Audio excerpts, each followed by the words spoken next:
mengapa kematian beliau menggemparkan Kairo dengan pemakamannya yang dihadiri lebih dari 500.000 orang. Mari kita simak kisah dari Asosiasi Universitas Islam Mesir ini. Al-Kisah dari kampung kecil bernama Tafahna al-Ashraf, distrik Middle Ghamir, provinsi Dakohliah, Mesir, ada 9 orang sarjana miskin lulusan Fakultas Pertanian. Lalu mereka pun sepakat membuat sebuah peternakan unggas, sembari mencari mitra ke-10. Namun mereka terbentur modal, maka dengan sekuat tenaga mereka kumpulkan dari hasil menjual tanah, perhiasan istri, hingga meminjam. Meski tidak banyak terkumpul, namun mencukupi untuk memulai usahanya. Pertanyaan tersisa, siapa mitra yang ke-10? Insinyur Solah, satu dari mereka pun berkata, "Aku sudah menemukan mitra yang ke-10. Siapa?" kata teman-temannya. "Allah," lanjutnya. "Allah akan menjadi mitra usaha kita yang ke-10. Allah akan mendapat 10% dari keuntungan kita. Dengan perjanjian, Allah yang akan memberikan perlindungan dan pemeliharaan, keamanan dari segala wabah penyakit." Akhirnya mereka pun sepakat. Kontrak kerjasama pun ditulis secara rinci dan dicatatkan ke notaris, lengkap dengan peran mitra ke-10 tersebut. Tak disangka, setelah 1 musim bisnis mereka langsung meroket, jauh dari yang dibayangkan sebelumnya. Lalu mereka pun kembali bersepakat menambah jatah keuntungan mitra ke-10 menjadi 20% di musim kedua, dan begitu seterusnya hingga mencapai 50%. Lalu bagaimana keuntungan mitra ke-10 itu dialokasikan?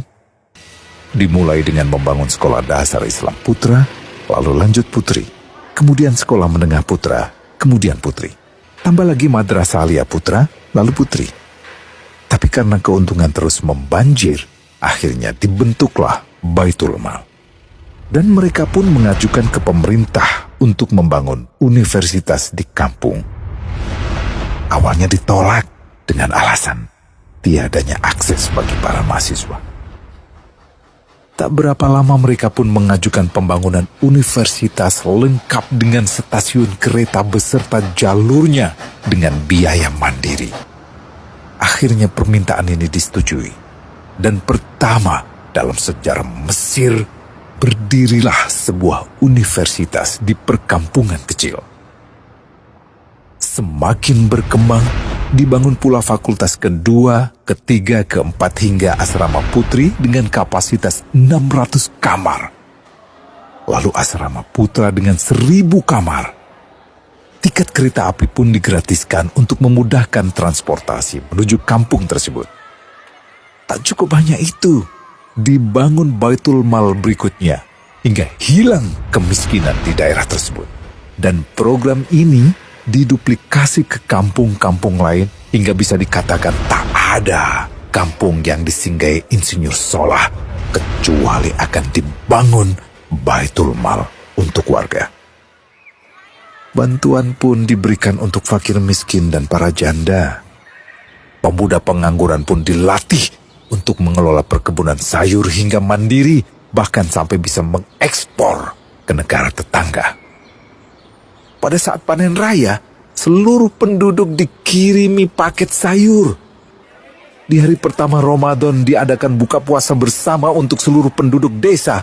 Mereka memasak dan hadir ke lapangan yang dipenuhi beraneka makanan. Disiapkan juga perabotan untuk gadis-gadis yatim yang ingin menikah. Dan ini semua merupakan sedikit dari banyaknya kebaikan yang dilakukan oleh Insinyur Solah.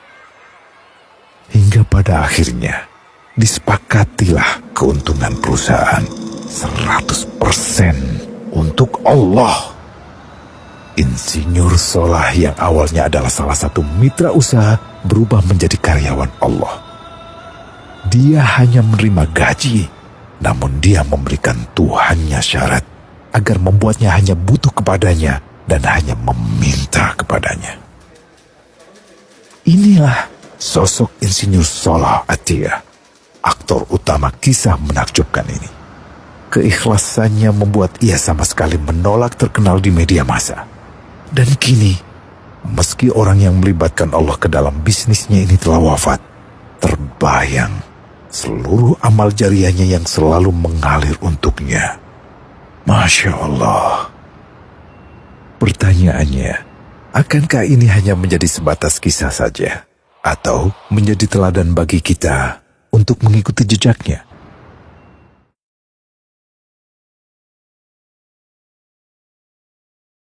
Global Wakaf